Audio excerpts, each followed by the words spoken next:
Lovely to see you today, Phil. Thank you so much for Likewise, Sarah.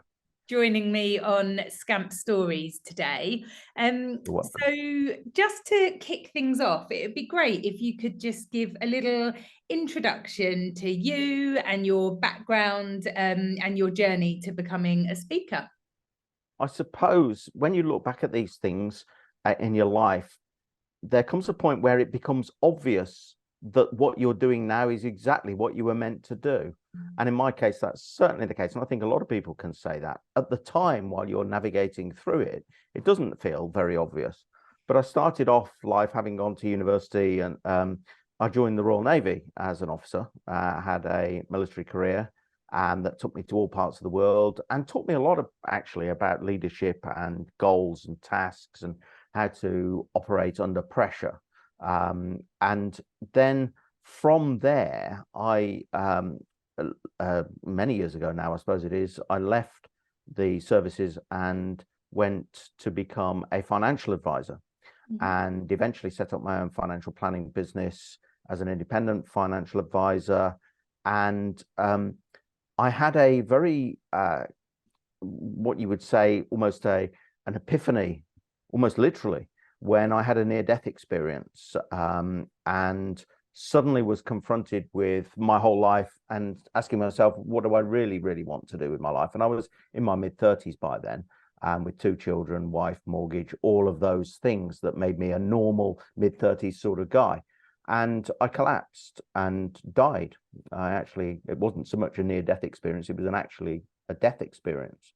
And it was at that point I started to really get to grips with something I'd always been fascinated by, which was what made certain people successful, certain people, certain teams, certain businesses. And I was confronted by a lot of big questions about, was I successful? Was I fulfilled, more importantly, in my life? And so I started to explore this and got invited to do some coaching for some large organizations who were doing some sales training and leadership training. And I really enjoyed that. And eventually that became clear to me that I wanted to pursue this role. I was being asked to do more and more of that, and consulting with small businesses as well as large businesses on goal setting, focus, time effectiveness, professional effectiveness, peak performance. And so I sold my financial planning practice and moved into the world of coaching, which inevitably led to a broader group coaching and then speaking, wrote my first book and did some media relating to that, TV and radio and that type of thing, and felt suddenly like I was really contributing where I ought to where my strengths were. And really, I've been now doing this type of thing for 24 years now, nearly 25 years. So that's what brought me to this point. What an incredible story. And I know you've written a book about your near-death experience, but could you just expand on that a little bit about what that was actually like for you? Well, it was something that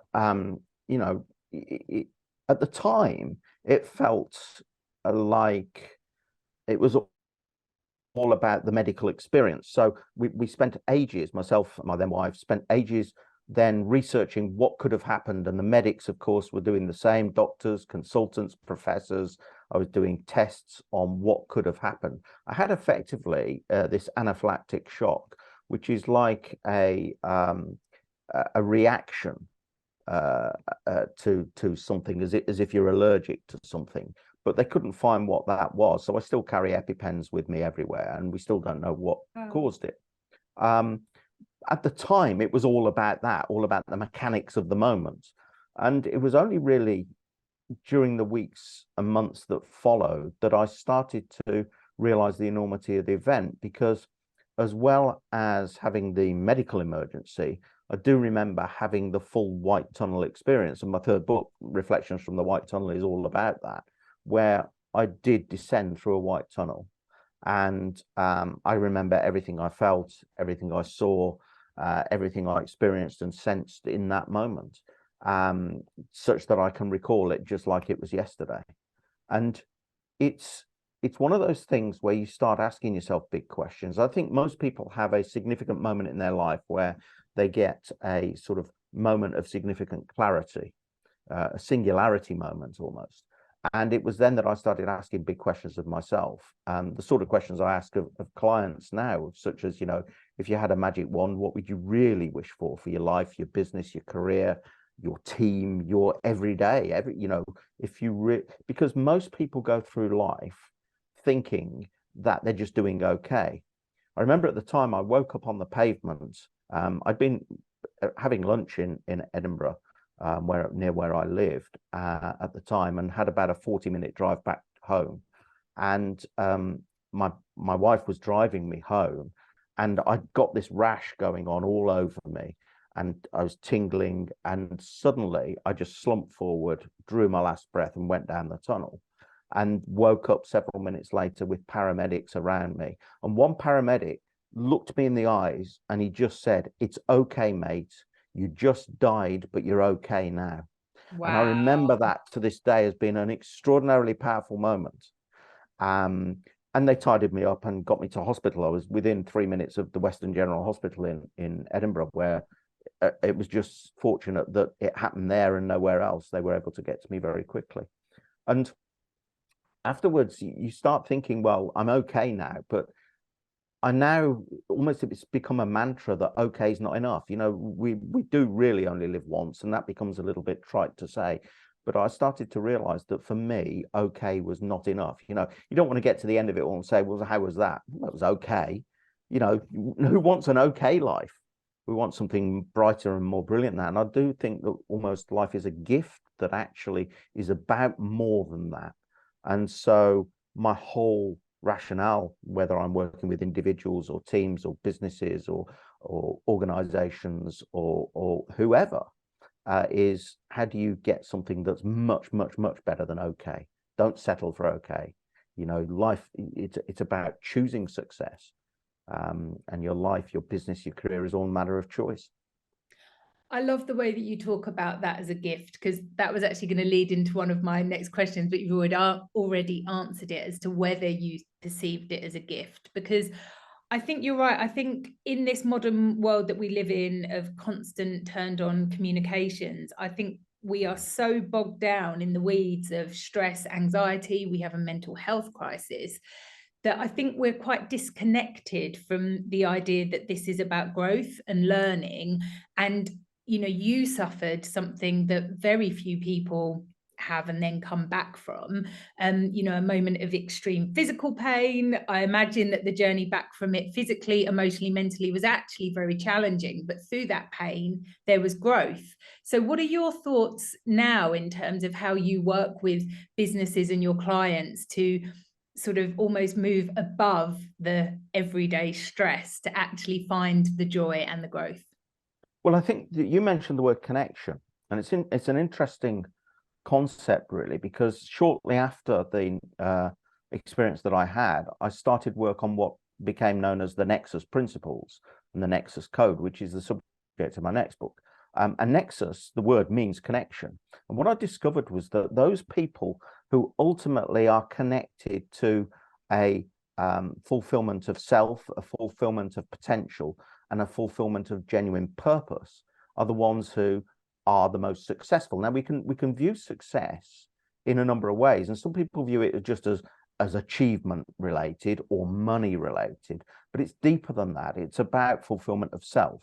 So that's happiness. It's about fulfillment of potential. So yes, that is achievement. And it's also and performance. And it's about fulfillment of purpose. So that's a greater contribution, a bigger cause. And what I find with people is that most people don't focus on those three things and don't connect with them. So how many people are really engaged genuinely with getting the most out of the day, getting the most out of the year? Most people just slip into, oh, well, I'll set some goals for the year. So the gyms are all full in January, but they're all empty in February. And we know this. And human nature tends to lead us into this. It's almost like a soporific state of mediocrity, where people get seduced by just being average.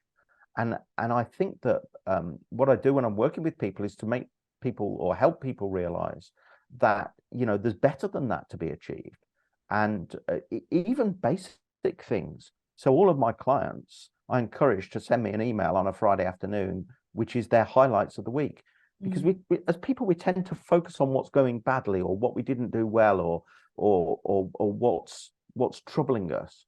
And I think you need to redress the balance to create that growth mindset of not just where are we deficient, but actually where we were really good this week. What went well? Even if it's just, I met a friend and had a great cup of coffee, or I went to see a really, really good film at the cinema, or I had a lovely meal in with my partner, or we got a new client in our business, or the team performed really well on a particular client-related presentation, or whatever it is, that you can say, well, that was a highlight of the week.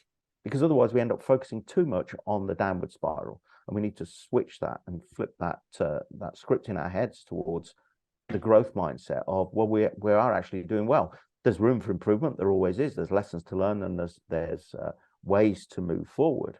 That's part of the growth mindset as well.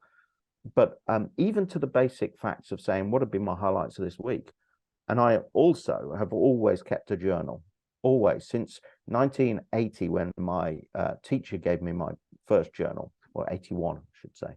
And I still have that journal on my shelf. It's a reminder of the value of keeping a journal, just writing at the end of the day what has been good about the day.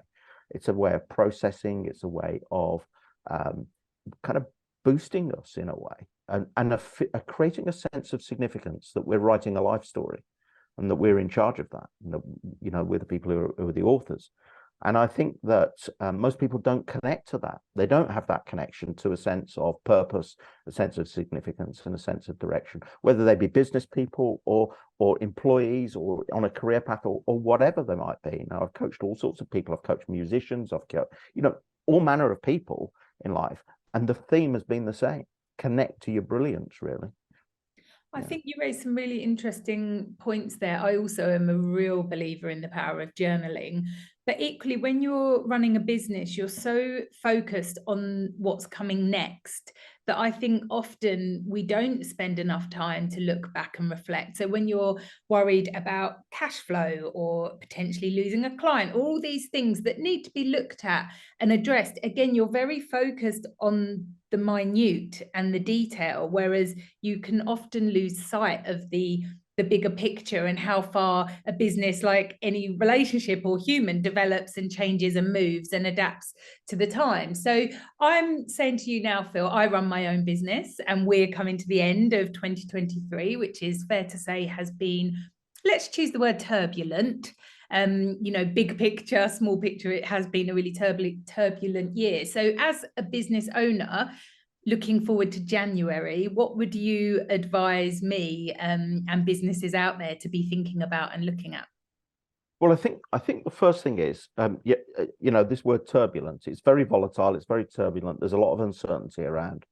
And I think that one way in which we can look at that, but there's two things, there's two elements to this getting ready for January. One is to reflect on the year past in a way which is positive and grows, not just sort of beating ourselves up and say, or not just wiping it out as, oh, well, it's been very turbulent, because that's almost delegating or abdicating responsibility for where we're going by just saying, oh, well, it's been very turbulent out there. You see, the thing is about any economic challenges or any external factors, there are always businesses that do well, even in the worst conditions. So how do we take charge of that? The best I've got on that picture behind it says the best way to predict the future is to create it, and I'm very much a believer about that. So that's the first thing: reflect on the year in a positive way that allows you to prepare for next year. And the second thing is to set up next year in the proper way, in a very deliberate way, not just arrive in January and think, right, I'm turning over a new leaf, it's a fresh start, and then suddenly find that it's back to business as normal, within a matter of a few days. There has to be a very deliberately marked approach to that. And I have a kind of series of 10 points which help get through that. I think reflecting on the year that's gone by, I think we have to look at things like, what's been the best thing about the year that's gone past? What's been the champagne moment, the real standout moment? what were the highlights and wins? And when I talk about highlights and wins, I mean in very specific terms in relation to the goals that you had set and in relation to the kind of metrics by which you measure achievement.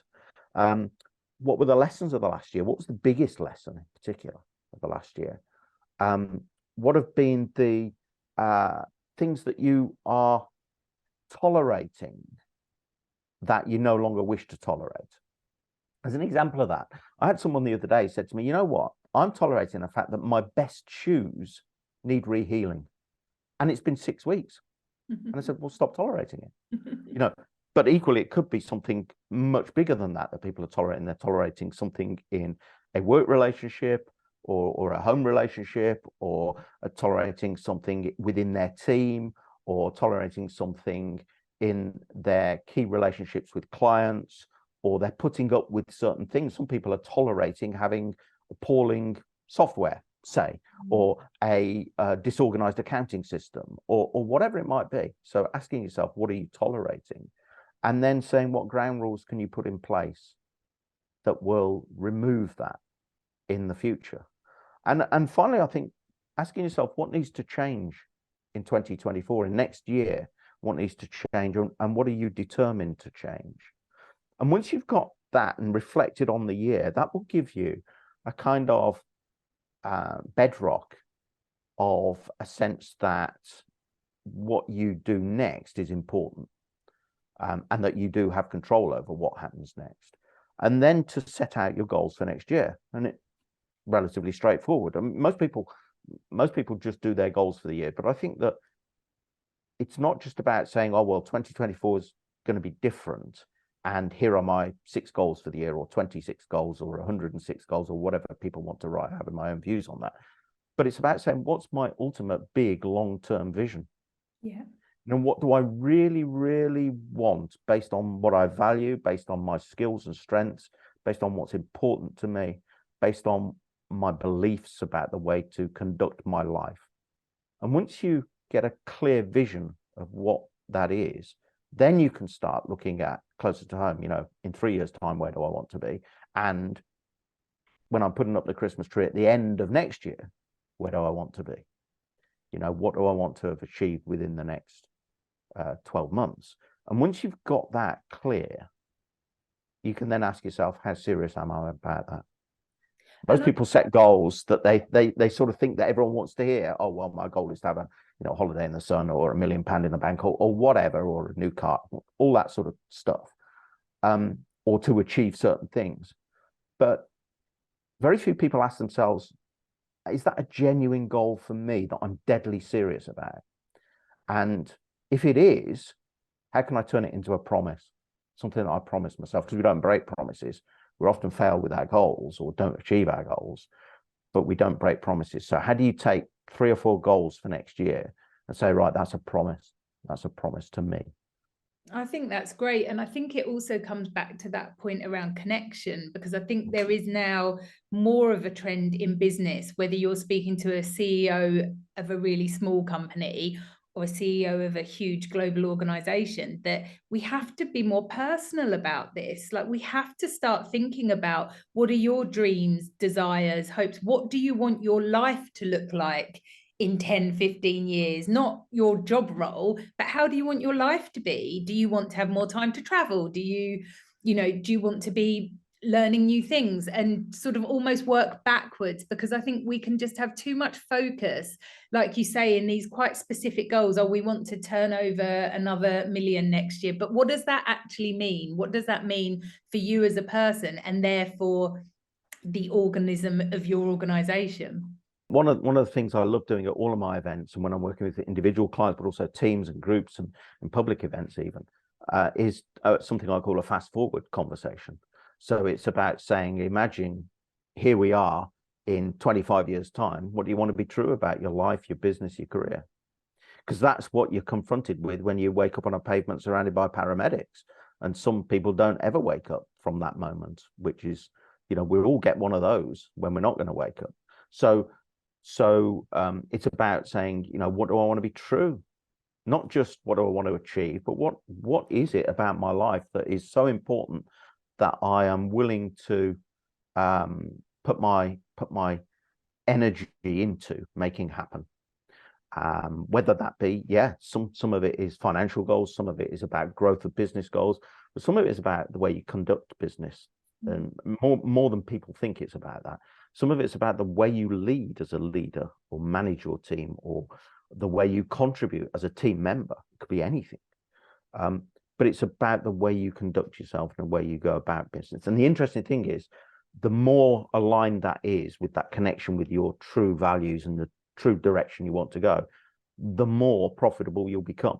You can't not. It's a commercial argument, actually, to follow your values, follow your instincts, follow your goals, follow what's important to you as a team. Because teams that are happy, that are working well together, that are aligned, create better results. So in creating better results, it's a commercial success. And I'm a great believer in that. And coming back to this idea of finding gifts in the difficult moments, what would you say to a company who might have had quite a difficult year? Maybe there've been some redundancies, maybe they've lost a client. When they're sort of looking at next year, and there will be good moments in that year as well, I'm sure, but how do you sort of navigate that? And as senior leaders in a business, how do you move beyond just that immense sense of, oh, that was quite a bad year, and we failed in certain aspects? Well, I think that the first thing is, and it's the same with any adversity, it's the same if an individual loses a job, or if a business loses a big contract or a big client. It's the same approach, really. The first thing is to take personal responsibility, but not take blame. So this is not about fault finding, but it is about taking personal responsibility for what happens next. And I think that's the first element, the realization that, okay, that happened. We've got lessons to learn from that, and let's learn some. But the second thing is that, what do we want to do as a business that prevents this happening again? But also, what do we really want to look like as a business? Let's focus back on our cause, our real cause of where we're going, because this is sometimes a test of our commitment. The universe sends tests. So the adversity is often a test of your true commitment to the direction you're going. And secondly, it's sometimes, whilst it feels like adversity, it's sometimes a signpost that actually you're on the wrong track and that you need to make a change. And that change that comes as a result of the adversity is often the biggest and most positive step forward that you've ever made. In the same way that waking up on a pavement surrounded by paramedics might feel like adversity in the moment, but actually it is the most positive thing that could happen to force you to change. I had a client this year, not so very long ago, no names, no patch or anything like that, but he had a significant mental health issue one afternoon at work, and was sent home, and his wife was very concerned about him, went to A&E and so on and so forth, and they diagnosed a very significant issue. And it was the best thing that happened to him. At the time, of course, it felt awful and very challenging, but it was the best thing that happened, because it forced him to take a strategic view and a back seat. He was so close to all the challenges of the business. He was so involved in the day-to-day and the operational stuff. And I'd been coaching him and working with him to get out of that. And lo and behold, the universe threw a real challenge in front of him that forced him to do what he knew he needed to do, which is to become more strategic, to get out of the coal face, to delegate a lot more, and to stop worrying. And lo and behold, he had to. His life depended on it. And sure enough, I had a session with him yesterday, which is why it came to mind. And he's, at the end of this year, looking at it saying, well, I've had a really terrific year. In the end, out of that adversity came all of the leadership qualities he needed to produce, because he had to. He was forced into that situation. And sometimes in adversity, whilst we can't see it at the time, our response to it is, in that response is exactly what we need to learn. And the next thing is to choose your attitude. Choose your attitude to what comes next. I mean, Viktor Frankl in his book Man's Search for Meaning, which is all about his experience in Auschwitz, and he was a psychologist, and he talks about the fact that our ultimate freedom is our ability to choose our attitude. We can't choose what has just happened to us, but we can choose our response to it. We can choose our attitude to it. And what he observed was that those people in any circumstances who choose their attitude are more likely to get the best outcomes possible and survive the adversity, but also to thrive beyond that. So those are really the keys to, if you've had a terrible year, that happens. That happens. It could be all sorts of reasons. And I think a lot of people are at the end of this, as you used the word turbulence at the beginning, a lot of people have had a turbulent 4 years or so, interrupted by pandemics and lockdowns, interrupted by all sorts of uncertainty. And we've now got a whole set of work patterns that are almost alien to us, working from home, some people working from home, hybrid working, teams working in different locations. It's a whole new landscape for business, a whole new environment. And so that creates its own challenges. And I think that we have to then say, okay, let's make some choices about what we believe business should be like, what we believe our lives should be like, and then enact those, be serious about them and enact them, and be positive about making something happen, doing something rather than just being buffeted by the storm. So, Phil, you touched on something earlier that I think is very interesting in the context of business, which is how businesses and how they operate through the lens of COVID and the pandemic have fundamentally changed. And there's some real benefits, I think it's fair to say, that has sort of come out from that, but also some real challenges. And if you think about January and how companies like to kick off their year and sort of really set the tone for the year ahead, certainly in my experience, what I tend to see is there is no pause. You might have your couple of days off for Christmas, but then you're back in the office, you're picking things up again, you're trying to manage a team that are remote. So what advice would you give for companies to really try and carve out that time and energy and headspace to sort of do the work that goes into motivating the team and planning the year ahead? Yeah, I think that one of the big issues here is that very quickly we do jump back into normal.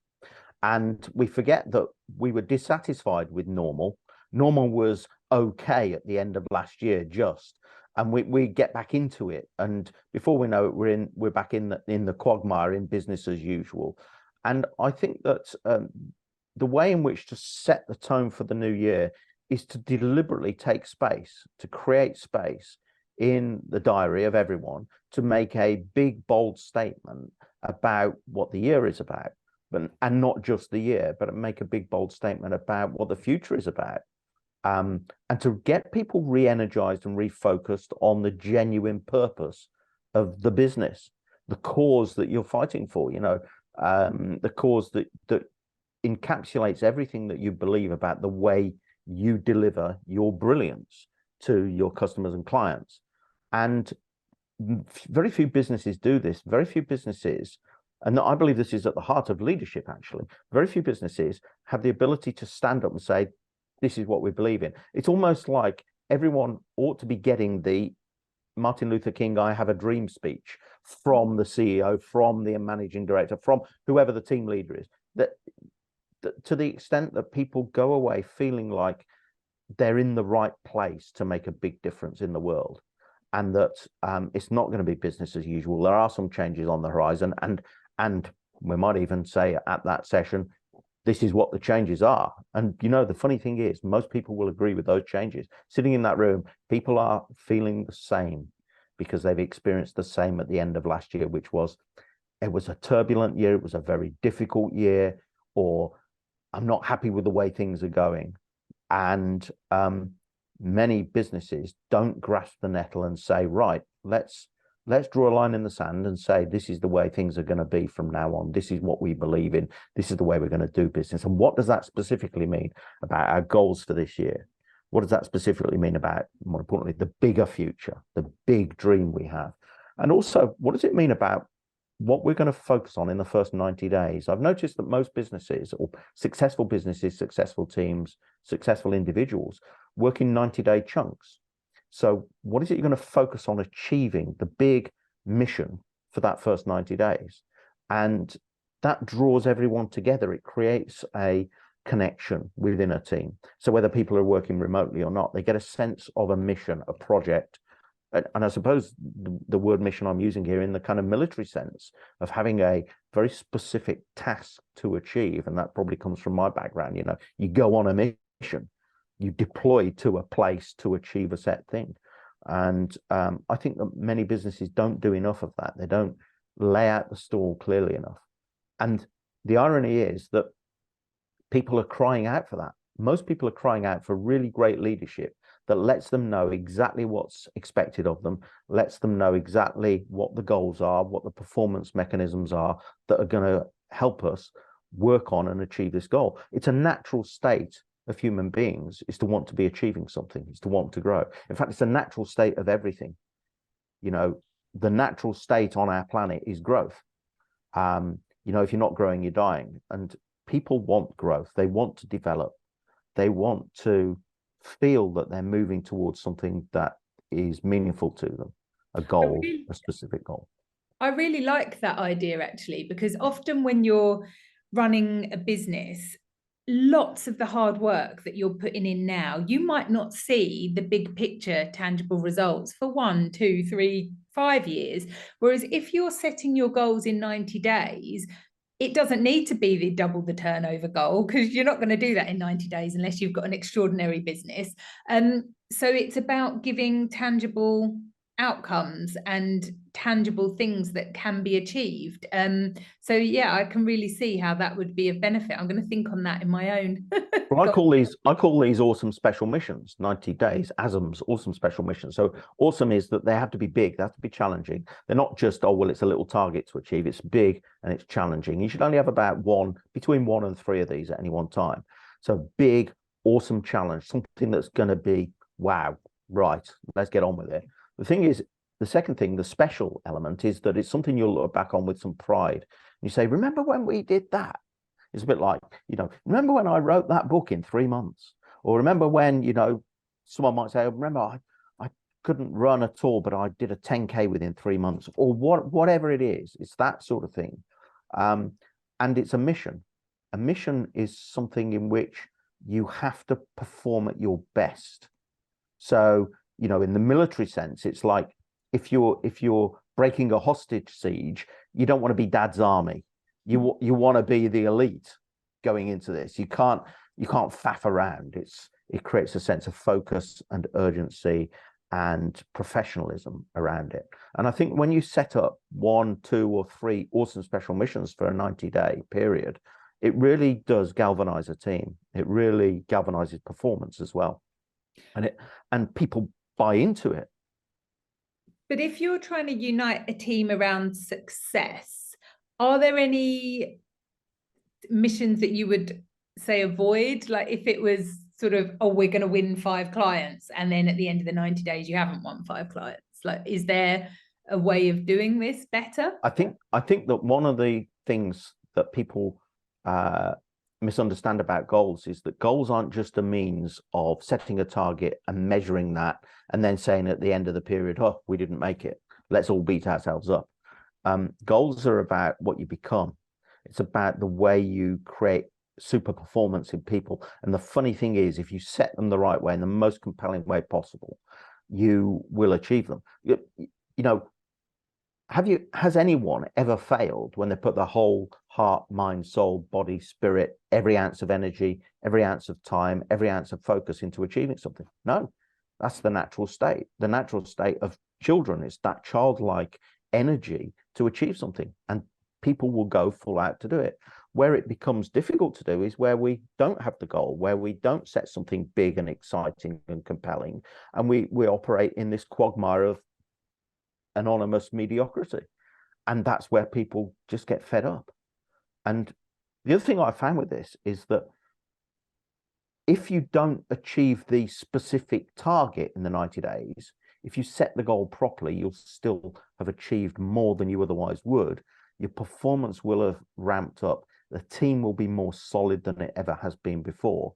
And you'll be ready to go for the next 90 days, setting a new, fresh goal. We're always discovering about ourselves. And it's not a question of just achieving. It's more a question of How has that impacted our performance? What have we learned?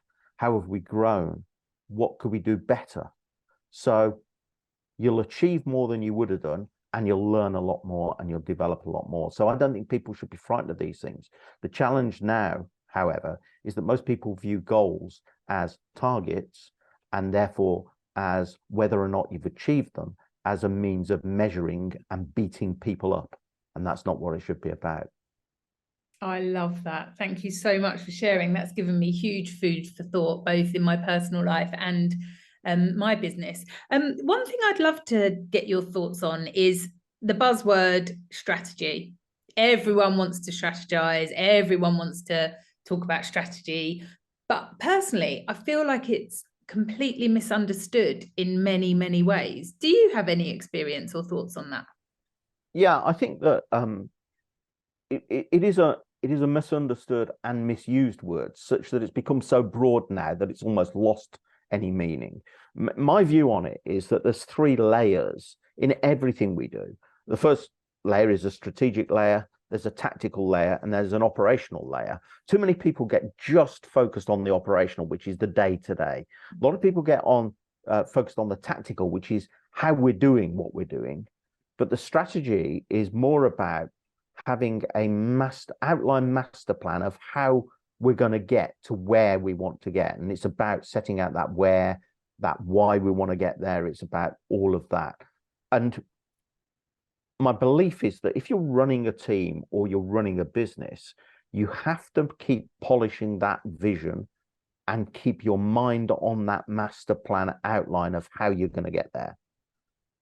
The other stuff is where the adjustment happens, the tactical and the operational stuff. But this strategy, this outline of how you're going to get where you want to get, how you're going to conduct being in business or running a team is pretty well laid out from the beginning. And you have to just polish that and make sure you stay on track. And most people don't do that. They focus in on the tactical and the operational, which is all about, why we're not doing as well as we want to do, or what we're doing to get through the day, or to cope with difficult clients and all of that, without focusing on, well, where are we going? What is it we really want to achieve? Why do we want to achieve that? And is there an outlined path to get there? It's a little bit like if I said to you, right, what's your strategy for going to Scotland? You'd have a map of how to get there, or an idea, or sat nav with a destination plugged in. If you didn't do that and you just set off driving, you could be going anywhere, and you could be talking about fabulous, yeah, it's a lovely drive, this, but you might end up in, I don't know, somewhere on the south coast instead of heading towards Scotland. So the whole idea of this is to know where you want to get to, what's the destination, and know the route you're going to take. And along the way, then be able to focus on, yeah, am I driving safely? What's my fuel consumption? And so on. When do I need to stop for fuel, rather than just driving? And most businesses are just driving. They're not actually going in the direction that they've set out, that builds towards their ultimate goal. And so I think that strategy is all about having that kind of helicopter view, that overview. And if no one's doing that, you're just driving. That's really interesting. Thank you.